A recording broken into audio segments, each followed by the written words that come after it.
Hello, hello. It's time to live in the darkness once again.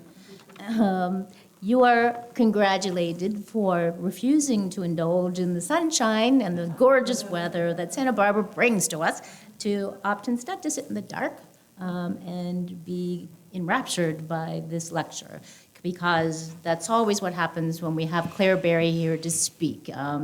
She's a really dear friend of mine. We've known each other for decades, really. And I actually was a baby curator at the Kimbell Art Museum, aspiring even. I was a fellow. I think my director at the time, Ted Pillsbury, made up a title for me. I just finished my dissertation. I was called Curatorial Research Fellow. In fact, they never had fellows at the Kimbell before that. He just made it up. But that's the way things used to be at the Kimbell. But I'll never forget, I was telling Claire how formative the moments I spent with her in her studio, always so generous in showing amazing things that she was working on. To be a conservator at her level means that you are actually inhabiting the body, the hand, the spirit, as close as you can, of some of the greatest artists in the whole Western tradition. So you have to be able to do that to restore these objects as persuasively as Claire has throughout her very long career. So, that was one of the things that really inspired me to continue on to become a curator, because of those moments in the studio with someone like Claire looking at incredible works of art and through her eyes, and you learned so very much. So that's what we're going to look forward to in this lecture. And I'm just going to tell you a little bit about Claire. She now has the distinguished title of Director of Conservation Emerita at the Kimbell Art Museum, and that's where Claire has spent the majority of her distinguished career. I was working with Joaquin Pissarro and then later Charlie Stuckey at the Kimbell when Claire was there as well, and that's a long time ago now. But it's really due to her that I have continued to be so interested in conservation, and I'm really proud to say that we've had the opportunity to work together twice. More than that, probably. But first on a big exhibition, my very first big exhibition on Anne Verrier-Coster, the 18th century woman still life painter, and Claire wrote a beautiful essay for that catalog. But more recently, we worked on the Picasso and Braque show together, which you'll remember was here, and we did in collaboration with the Kimbell Art Museum. And certainly, if you've never been to the Kimbell, which is in Fort Worth, Texas, I would encourage you to go, because it is still, in my mind, one of the most beautiful, exquisite museums in the country. It is the original building designed by Louis Kahn, and it has been added on to significantly, and now it's just a dumbfounding museum and a wonderful collection. So Claire has worked on many major artists over the years, and she's published a lot of invaluable technical studies on everyone that you can imagine. Michelangelo, for example, Georges Latour, another project that we worked on together many moons ago, the brothers Lunin, Murillo and Zurbarán, and those are the two 17th century Spanish artists that she's going to talk to us about today. Right now, Claire serves as the sole conservator on the board of Save Venice, which is a very important nonprofit, and she's also on the advisory council for the Meadows Museum. The program that she developed in conservation at the Kimbell has continued to flourish, and that really is something that she ought to be very proud of. It's something that serves multiple institutions, including the Amon Carter, as well as the Meadows. So today she's going to share her insights into the working methods and techniques of two of these major 17th century Spanish artists, Francisco de Zurbarán and Bartolomé Murillo. And as an aside, we are planning on doing a Zurbarán focus show, which is part of the reason that I was hoping that Claire would be able to address Zurbarán. That show will take place probably sometime in 2025 or 2026. But we have that to look forward to. So with that, please help me welcome her to the stage.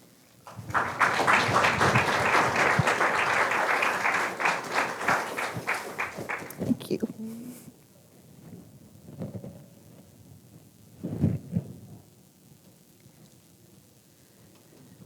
Thank you, Ike. It's such a pleasure to be back at the Santa Barbara Museum of Art and to see all the wonderful work you've done in the galleries, and I think the installations are just beautiful. I've really enjoyed spending time with Ike and Charlie these last couple of days looking at the collection. And thank you for your generous introduction, and thank you all for coming into the dark to hear about Spanish 17th century painting.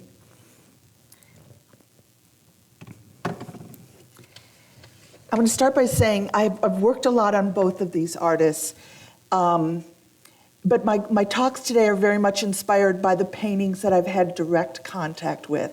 So keep that in mind. I have not done a comprehensive examination of all the works of either artist, but I hope to be able to draw some valuable insights from the paintings that I've been able to study at close range. Okay, can we have the first slide with mine?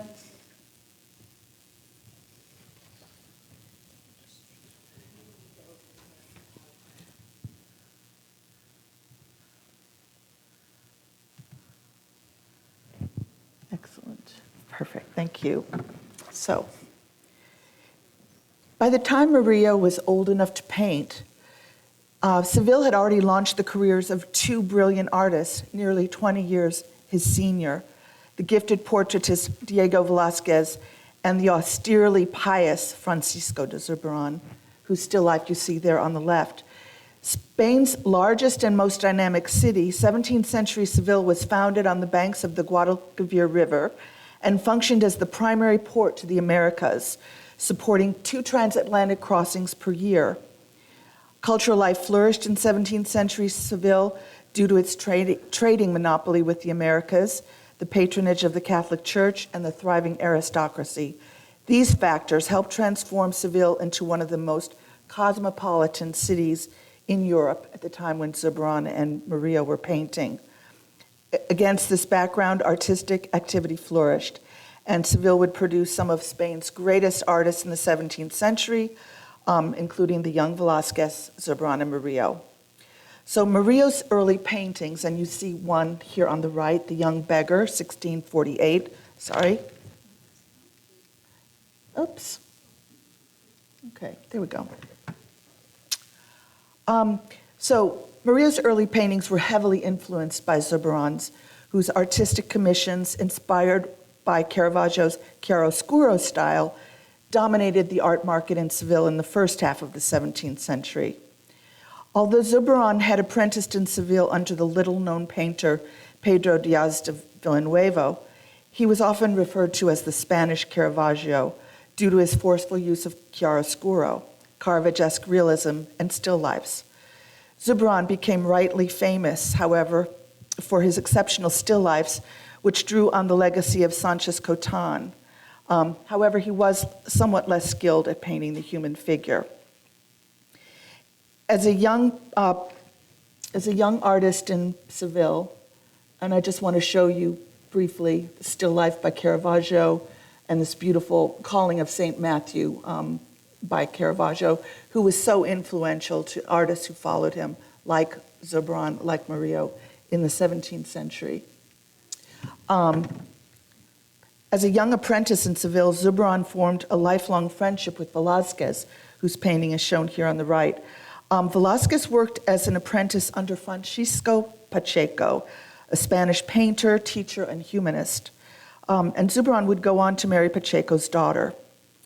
Through this friendship with Velázquez in Seville, Zurbarán therefore came into close contact with Pacheco and his pupils. Zurbarán adopted many of the contemporary Sevillian painting practices and materials espoused by Pacheco, and later published in The Art of Painting, a treatise on painting, which was published posthumously in 1649. This publication of art treatises during the period attested to a serious interest in painting practices and materials, and it also reflected a growing interest in raising the professional standard of the artist, status of the artist, and promoting painting as a humanist activity. So I very much have Pacheco's treatise in mind as I'm looking at the painting techniques and materials of Zurbarán and Murillo. And here, just to compare one of the beautiful still lifes for which Zurbarán is so rightly famous, and the painting here in Santa Barbara, St. Francis in Meditation from 1635, where you see his beautiful use of chiaroscuro lighting.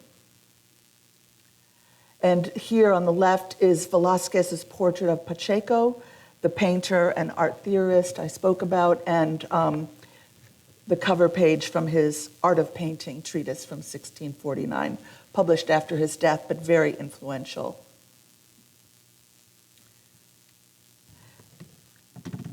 So born a generation after Velázquez and Zurbarán, Murillo was shown here in his later self-portrait, was orphaned as a young child and actually raised by his older sister in Seville.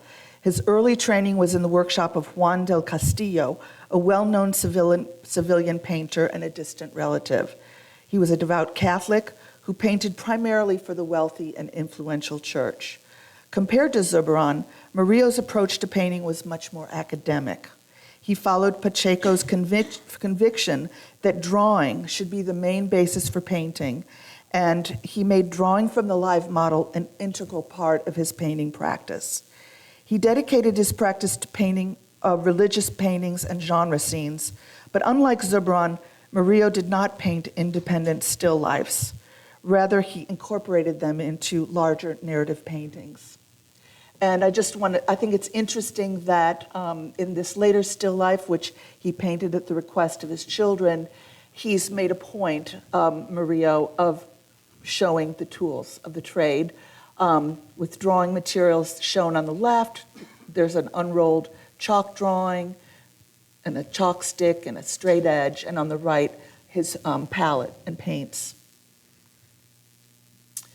So just to show you some of the kinds of religious paintings that Murillo was famous for, of course, he's famous for his Immaculate Conception paintings. This one on the left is in the Meadows Museum, and it was cleaned by us at the Kimbell Art Museum, so I had a chance to take a close look at that. And he also made many larger religious narrative paintings, such as The Return of the Prodigal Son on the right from the National Gallery in Washington. He was also known for painting really evocative genre paintings, and the Kimbell just had a beautiful exhibition of Murillo's genre paintings, which last fall. And here are two well-known examples: the two women at the window on the left from the National Gallery in Washington, and the four figures on a step from the Kimbell, which I had the privilege of cleaning and examining very closely. And we will be referring to these paintings later in the talk.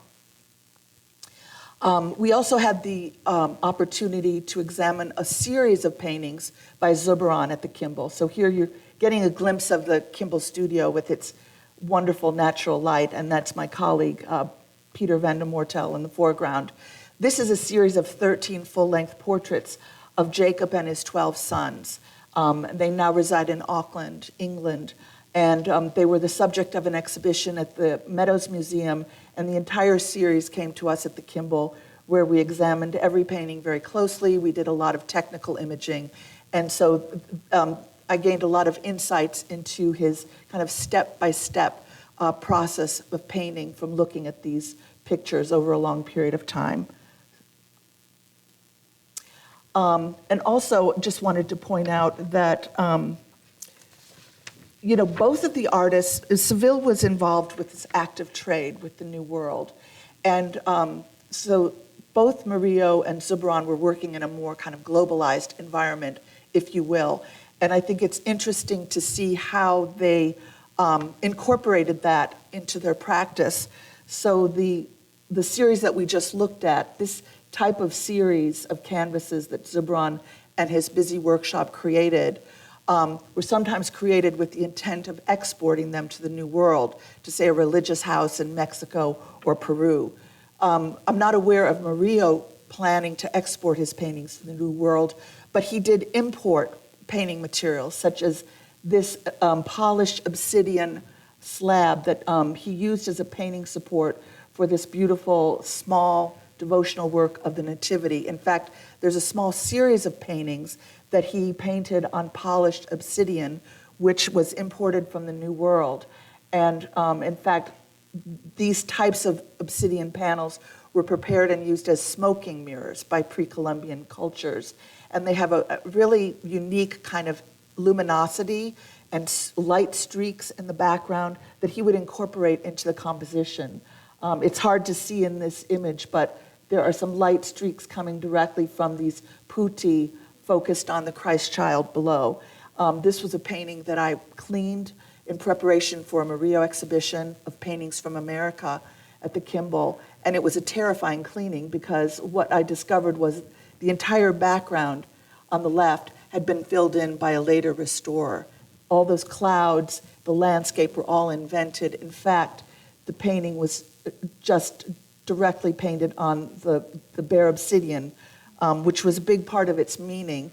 And thanks to Olivier Millet, who I had previously worked with at the Dallas Museum, Olivier did a study of these very special paintings by Murillo, and there's some very good examples in the collection of the Louvre, which he wrote about. So without that research, without consultation with colleagues or scholars like Bill Jordan, it would have been very difficult to do a proper job of cleaning the little nativity scene unless you knew the whole story of how Murillo used these panels. And here's a good example of how he uses these naturally occurring striations in the polished surface of the obsidian as part of his final image.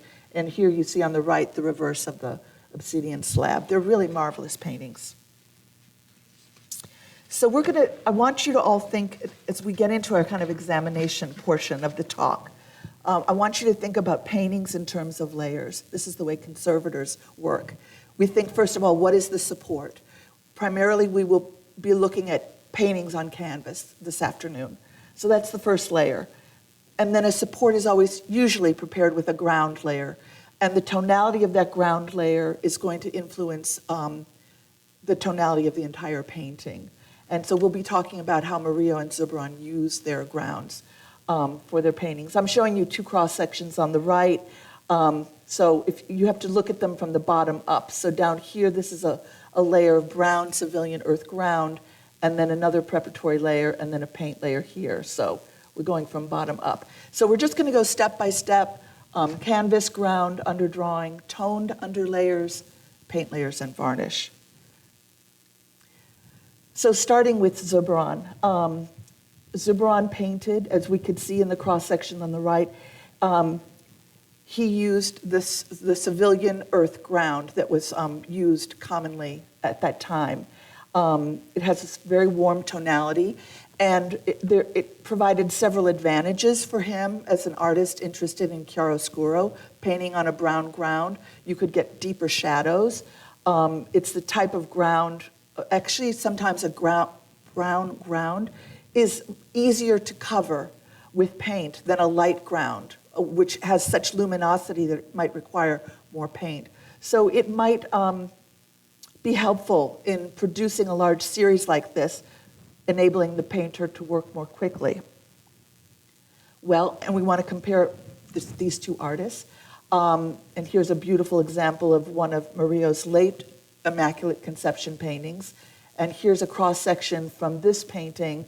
It turns out that he too painted using the local Sevillian earth ground. He would apply 2 layers before he started painting. Typically, he'd use a coarser layer as the first layer, and that would kind of help fill in the interstices of the canvas. And then a second layer of priming, which is much smoother and finer, which would be a better surface for painting. And of course, Pacheco recommended that the best priming and the smoothest priming was the clay that they used in Seville. And of course, using a brown ground, both Murillo and Zurbarán were continuing the tradition of Caravaggio, who painted famously on a brown ground. And this was one of the main factors in his chiaroscuro painting that he was so famous for. Still very influential to these artists in Spain. So if we were talking about northern painting, We might be talking about paintings on panel with a white ground, which would have provided an artist a very good surface for doing a detailed underdrawing then to paint from. But when you're painting on a brown ground, you can't really do a carbon underdrawing very successfully and be able to read it clearly. So most likely, although we don't have evidence, but both of these artists probably used chalk to outline their figures on top of the brown ground. It would have been a light substance that they could have easily read, very easily handled. They could erase it if they didn't like a line, but any evidence of chalk would have disappeared in the process of painting. So this is speculation, but this is something Pacheco talked about, and he said, if you were painting life-size figures, he recommended attaching the chalk to a cane. So this is most likely a practice that they both followed, especially in a series like the Patriarch series. Now, there's a big difference between Zurbarán and Murillo, which we'll be getting into now, which is that one used preparatory drawings and the other did not. So Zurbarán, we have no independent drawings from him. We do know, however, he used a lot of northern prints that were plentiful in Seville, and he was not the only artist who was collecting these prints. Pacheco also had a huge collection of northern prints, and he would use different northern prints to inspire the figures in his paintings. And here's one example of a Puto by the engraver Jan Muller. And here's another example of a Dur, which was likely the inspiration for this figure, of Naphtali in the Patriarch series. But sometimes he would combine different elements from different prints for the figure. So for example, in Naphtali, he might have borrowed this hand here from this Schongauer print. So just imagine his studio was full of these prints and he was drawing from them as he liked to inspire. Think of it, he had to come up with 13 poses of men and keep it interesting and across the entire series. Murillo, though, was very committed to a more academic approach of doing preparatory drawing before painting. And starting with red and black chalk drawings, and these two drawings were in the recent exhibition at the Kimbell, where you can see he really went into some detailed modeling of the face, example of the Virgin, and of the bearded man. And I'm going to walk you through a series now of 4 different types of preparatory works that he did in preparation for painting a large painting of St. Justa and Rufina. Starting with the beautiful pen and ink drawing on the left, which is like kind of establishing the areas of light and shadow in the painting. And I love the freedom of, with which he uses the pen outlines and the beautiful washes of brown ink, where he's just establishing the light and shadow. In a second step, he's going back to chalk, and now with much greater detail, he's looking at the drapery folds and really being much more specific about the treatment of light and shadow, again, the details of the 2 saints' faces, etc. These are beautiful works of art in their own right, and Jonathan Brown has published a beautiful book on the drawings of Murillo, and I wish someone would do an exhibition of them again, because he's really such a beautiful draftsman. Then he would prepare a small oil study on the left in color, testing the colors that he wanted for the final painting. And here on the right is the final painting, where you see he did make some changes in the placement of the still life elements and even the colors of the drapery to a certain extent. I also want to point out, and this because this will come up again, when we're looking at paintings from the 17th century, we have to expect that some of the pigments will have changed with time. I believe in both of these paintings, he's using the pigment smalt for the sky in the background. This was a less expensive blue pigment. It had a very nice pale tonality. On the left, it's retained some more of its color, but you can see as we get to the right edge how it kind of fades into a kind of a grayish brown tonality, because smalt is famous for discoloring. On the right, I think most of the color of smalt has discolored to this grayish brown background. So you do have to make that mental adjustment. This is clearly not what he intended, and we even have an oil study to suggest that, yes, these saints were meant to be silhouetted against a brighter blue sky. Now, Zurbarán did not make these kinds of preparatory drawings, but our examination of the paintings in the Patriarch series showed us that he would directly on the canvas, on the prepared canvas, so on top of the brown ground, he would selectively arrange toned underlayers in preparation for the painting, the stage of painting. And this was like a monochromatic preparatory sketch. Some people call this chiaroscuro underpainting. So, for example, in the beautiful brocade coat of Joseph, a detail of which is on the left here, we see this gray. This is actually not the final paint layer. This is a gray underlayer that he applied just to Joseph's coat because he wanted to cover that with thin glazes, which sadly have faded away, so this is a little confusing. If he had applied these translucent colors, and there was probably a mixture of a red lake and a blue to create a kind of a lovely lavender color here. If he had applied those semi-transparent glazes right on top of a brown ground, they would just turn to mud. He needed that kind of lighter, opaque underlayer to make the glazes, to make the color of the glazes read properly. Sadly, it has, those glazes have faded. It's still a beautiful detail. But just imagine that it was probably a light lavender color contrasted with those gold areas.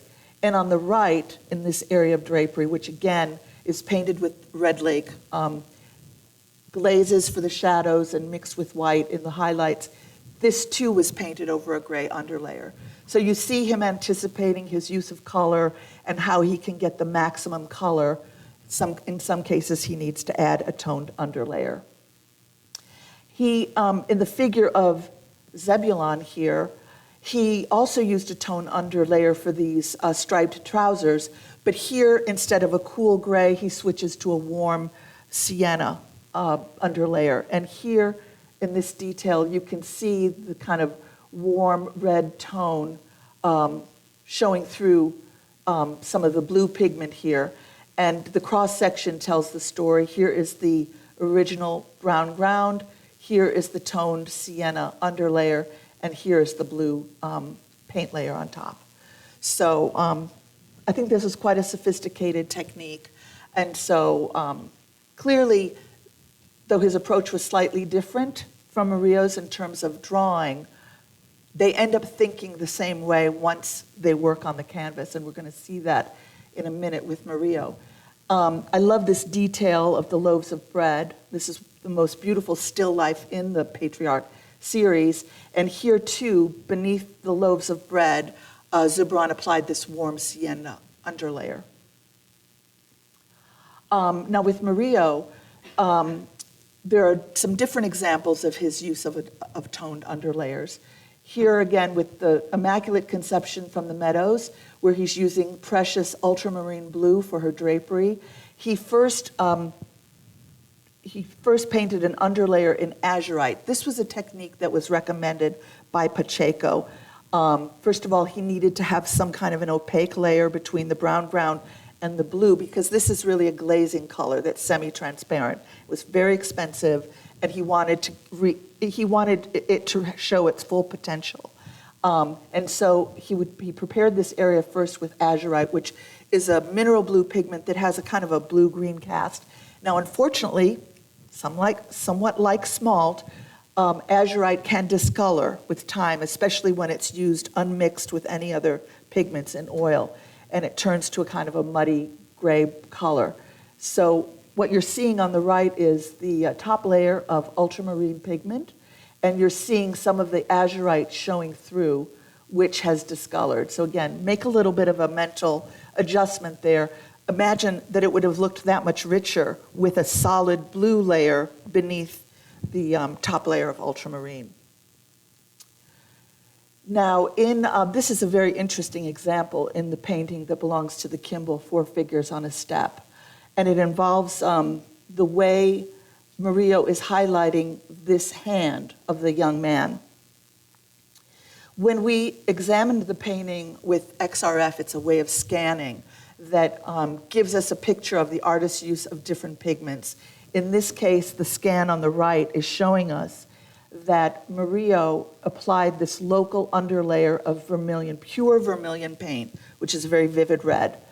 And he's using it here, I think, to sort of backlight the hand and highlight it and help separate it from the red skirt of the old woman behind him. So I don't know of any other example of Murillo doing this. It's something I'll be looking for. But I think it's a really interesting example of his technique and kind of fits into this general topic of toned underlayers, but you see how versatile he's being with that concept. And then, like Zurbarán, when it came to clothing, especially when he was painting with Red Lake, glazes on the right, he applied first this gray underlayer beneath, say, the bow or the drapery of St. Rufina. And on the left, the painting from the National Gallery, we found that he painted the local gray underlayer underneath the white scarf of the older woman and the blouse of the young woman. Now, he could have painted those details directly on the brown ground, but I'm just speculating. The shadows would have been much deeper, and maybe he was looking for a lighter effect. So by painting on a gray underlayer, you're getting gray shadows with the white fabric. Now, I'm moving into the paint layer now with these two images, and Pacheco emphasized how the entire work lies in the proper delineation of the figure. And I thought it was interesting to compare these two heads, Zurbarán on the left, Murillo on the right, painted from almost the same year. You can see they both have these beautiful profiles. But whereas Zurbarán is contrasting his profile against a light background, Murillo is doing the opposite. And you see how strongly Zurbarán is drawing on chiaroscuro lighting. In fact, we don't really read the features of the face very clearly at all. There's a great deal of emphasis on the textile on his head. But on the right, you can see how much more modeling there is in Murillo's head, which is a light head against a dark background. And I find, I want to go back to this for a second, because one of the things I find really interesting about the Zurbarán is really the beauty of that whole contour is starting from the top, the folds in the textile headdress, along the profile of his face, and then how it even continues with that little bow. And then even the contour of this, the bread basket is so interesting with the way you just see the tips of his fingers clutching the basket on the right, and how it just creates this beautiful sinuous line all the way down to the bottom hand. And I'm showing you the X-ray on the right to point out that this is an example of a pentimento or artist change where Zurbarán went back after painting the first loaves of paint, and he added this large loaf at the top to create a more kind of asymmetric, interesting arrangement. And again, I just wanted to show these side by side, the interest in that line that goes all the way down. It's something I hadn't really focused on before I was preparing this talk, but I thought I'd mention it.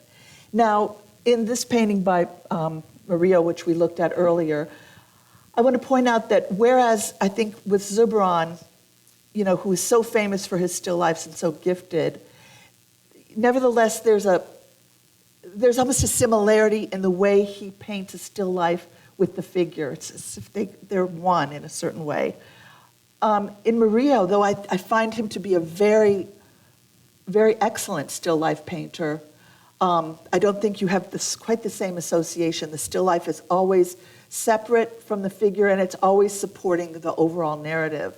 But I hope you can see in the details at the right how beautifully he paints the straw basket and these, I think they're oranges, again, now that we know about underlayers, sadly, we could see that he started painting them with the gray underlayer and probably glazed them with some carmine pigment and maybe a yellow lake that have completely faded. So we're left seeing just the underlayer. Nevertheless, this is a beautiful still life painting, if it were a separate painting.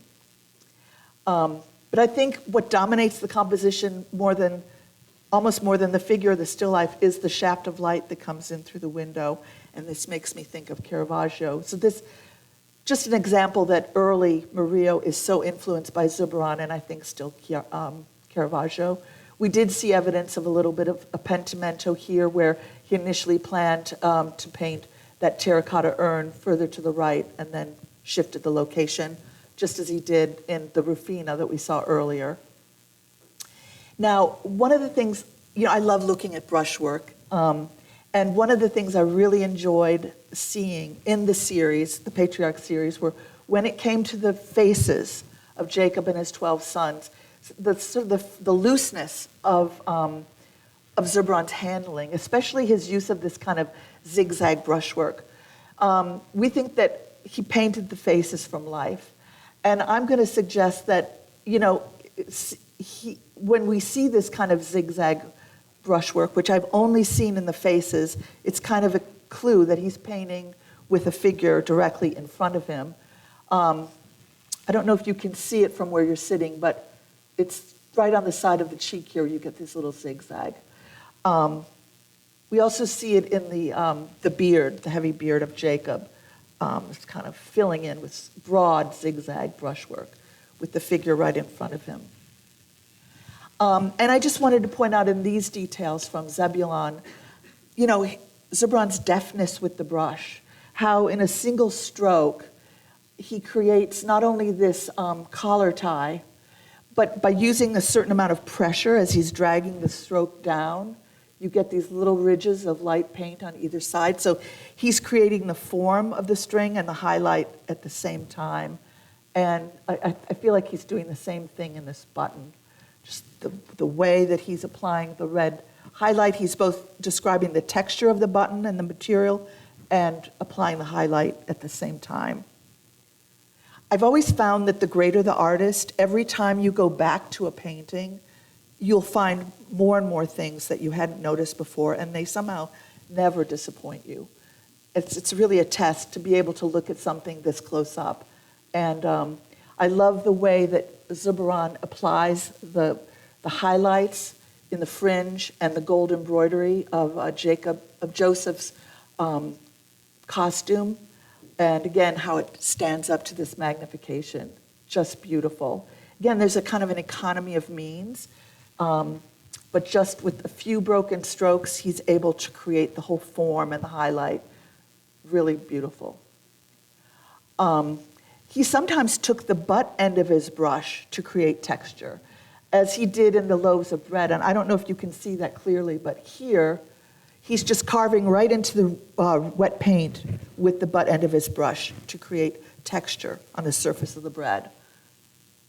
And in the water, of Issachar's, of the painting of Issachar, when the paint of the water was still wet, he again took the butt end of his brush to create these branches and leaves, carving through the wet paint, revealing the brown ground, and using that to form the branches of the tree and the leaves. And again, it shows his facility with the brush and his inventiveness. Now, when we look at Murillo, his brushwork is amazing too. The way he uses his brush to create the folds, the wrinkles of this old woman's flesh, her lips, her droopy eyes, those teeth. And again, you can see this is painted on the brown ground, and that's really coming through in the shadows around her nose and her mouth, etc. And in these details on the left, how he's using the brush to feather out the black paint to create the sense of a frayed cloth. And on the right, again, with his great facility, creating that, that white edge of her veil, just beautiful. And I love the contrast between the claw of the hen and the old woman's hand and the texture that he creates in both. It's all done with brushwork. He's not using those kind of flat areas of highlight and shadow that we saw earlier in Zurbarán. Murillo was also really interested in creating optical effects. And here's an example of that. This is a detail from the Kimbell painting, Four Figures on a Step. First of all, you can see again how he's using impasto brushwork to create the texture of the woman's skin and suggest her age, especially in the forehead. But then he paints these thick lenses over her eyes. And so we're now viewing her eyes through a thick lens of glass, and how that flattens out the wrinkles in her face, and how it shifts the tonality just slightly. It's a very subtle effect that he pulls off, and I'm going to show you some other examples of that. And I think this also, putting these heavy dark-rimmed glasses on this woman over her eyes, puts a lot of focus on this detail as being very key to the overall narrative of seeing. Now this painting of Jacob laying the peeled rods before the sheep of Laban is from the Meadows collection. It's a late painting by Murillo, and it was cleaned prior to the exhibition at the Kimbell, so we had an opportunity to really look at this closely. I want to point out in this large narrative how Murillo shifts his focus from the details that are in the distance to figures that are up front, how he changes this technique. And I think I also have to point out that in a painting like this, which was part of a large series, he probably had some workshop assistance. So we haven't really been able to pin that down completely, but I just think it's interesting to note how the background buildings here are painted in such a luminous, kind of vaporous style, which was a hallmark of his late technique, and how he used these branches of the trees in the foreground to help create a sense of distance between the foreground and the background. But look at how the paint of those leaves is just really dabbed on, with a certain amount of force. This is something that could have been done by his studio, I don't know. But I think what's fair to say is what we see in the final painting met with Murillo's approval, even if other people in the workshop had a hand in parts of the background. So I think we have to accept that this was his intent. It's a device for creating space in a large landscape painting. And again, if we compare the figure of Jacob on the left, which is so beautifully modeled, with the shepherds on the right, they're painted in a much more summery fashion, which I think, again, helps set their place in space. They're in the background. And here's another example of Murillo's interest in optical effects, where he's painting one of Jacob's feet underwater and the other on land, giving us an opportunity to see what it's like to view a foot through the water, and we'll have a close detail of that in a minute, and just a closer look at the two heads. Very, very different. Clearly the figure of Jacob was inspired by all of the life drawing that Murillo had done. And I don't know if Murillo painted the figure on the right or not, but again, it came out of his workshop and his approval. And we'll see a different treatment of background figures in a moment. And here we see the foot submerged underwater and how he creates that kind of blurred effect, the highlights on the water. In this story of Jacob laying the peeled rods, Jacob was told that he could inherit any sheep that were mottled or striped. And so apparently, if by viewing these peeled rods that were striped, any sheep who viewed them would give birth to spotted, striped, mottled sheep. So that's what's so important about them all huddled there by the edge of the water looking at that. But you can see how he's painting the sheep here looking at his own reflection in the water. So this interest that he has in these optical effects. And this is a very late painting by Murillo, a beautiful composition, very ambitious, of the marriage feast at Cana. I mean, just the amount of still life painting in this painting is amazing, with all these beautiful terracotta wine jars in the foreground, which kind of leads your eye back, and all the wonderful sweets and delicacies on the table, the beautiful textiles. I mean, it's very, very rich. And again, it gives us an opportunity to see how differently he treats foreground figures and background figures. Here, the background figures of the bride and groom, much more delicately painted and refined than the rustic kind of shepherds that we just saw in the Jacob painting. And I believe this is all completely autograph. So, in conclusion, I couldn't resist comparing the sheep and Agnus Dei by Zurbarán with this detail from the Jacob painting, because sometimes I think it's interesting to just examine, in a way, like with like. And I think it highlights how Zurbarán was just a master at chiaroscuro modeling and at drawing our attention to a single object and the stillness that he creates, so moving. Whereas I think Murillo on the right is painting with much more luminosity, especially late in his career, and you see his overriding interest in the narrative. The sheep are there to tell us a story. It's a very different kind of mindset.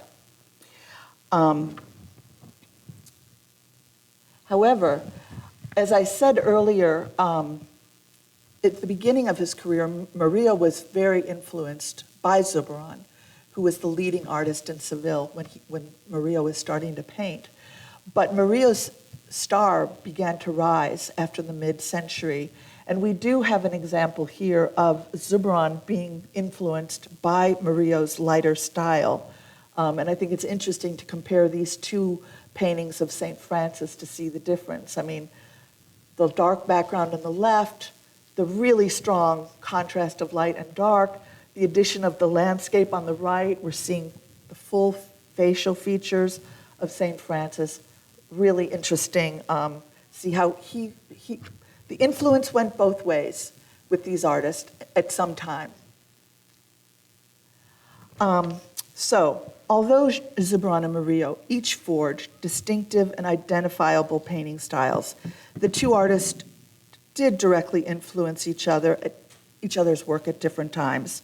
The elder Zurbarán exerted a strong influence on Murillo's early genre scenes with their strong chiaroscuro lighting and still lifes, while Zurbarán responded to Murillo's lighter palette and softer painting style in his late work, as the younger artist began to emerge as Seville's most popular artist, eventually succeeding Zurbarán in the second half of the 17th century.